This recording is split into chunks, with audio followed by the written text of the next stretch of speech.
So the scaffolding is in place. You're beginning to change your mind and recognise that in between the times you're saying the Lord's Prayer, you are present to God and God is with you. So, what does that mean? It means offering those moments, knowing that you will be heard, knowing that God overlooks you. It doesn't mean anything about feeling. You don't have to feel the presence of God. You don't have to feel that you're praying. It's simply a change of attitude to the realities of your normal, everyday life.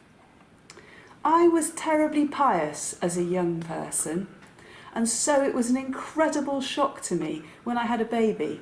Wonderful, of course, but an incredible shock.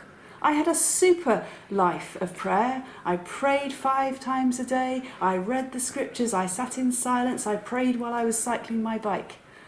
But there was no time for that when I had a baby who demanded my whole attention and whom I loved dearly.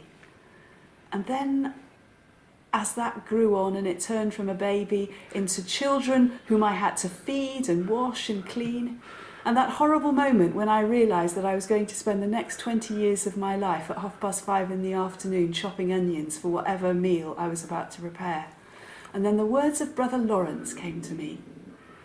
Brother Lawrence was a lay brother in France in the 17th century who became the best spiritual director of his age, because he had discovered that God was as present to him chopping onions in the kitchen or buying things at the market or doing whatever he was called to do than God was when he was in the choir. And that encouraged me. I didn't have to feel the presence of God. I didn't have to feel particularly religious. I just had to know that God was with me at every moment of every day and to acknowledge his presence thankfully.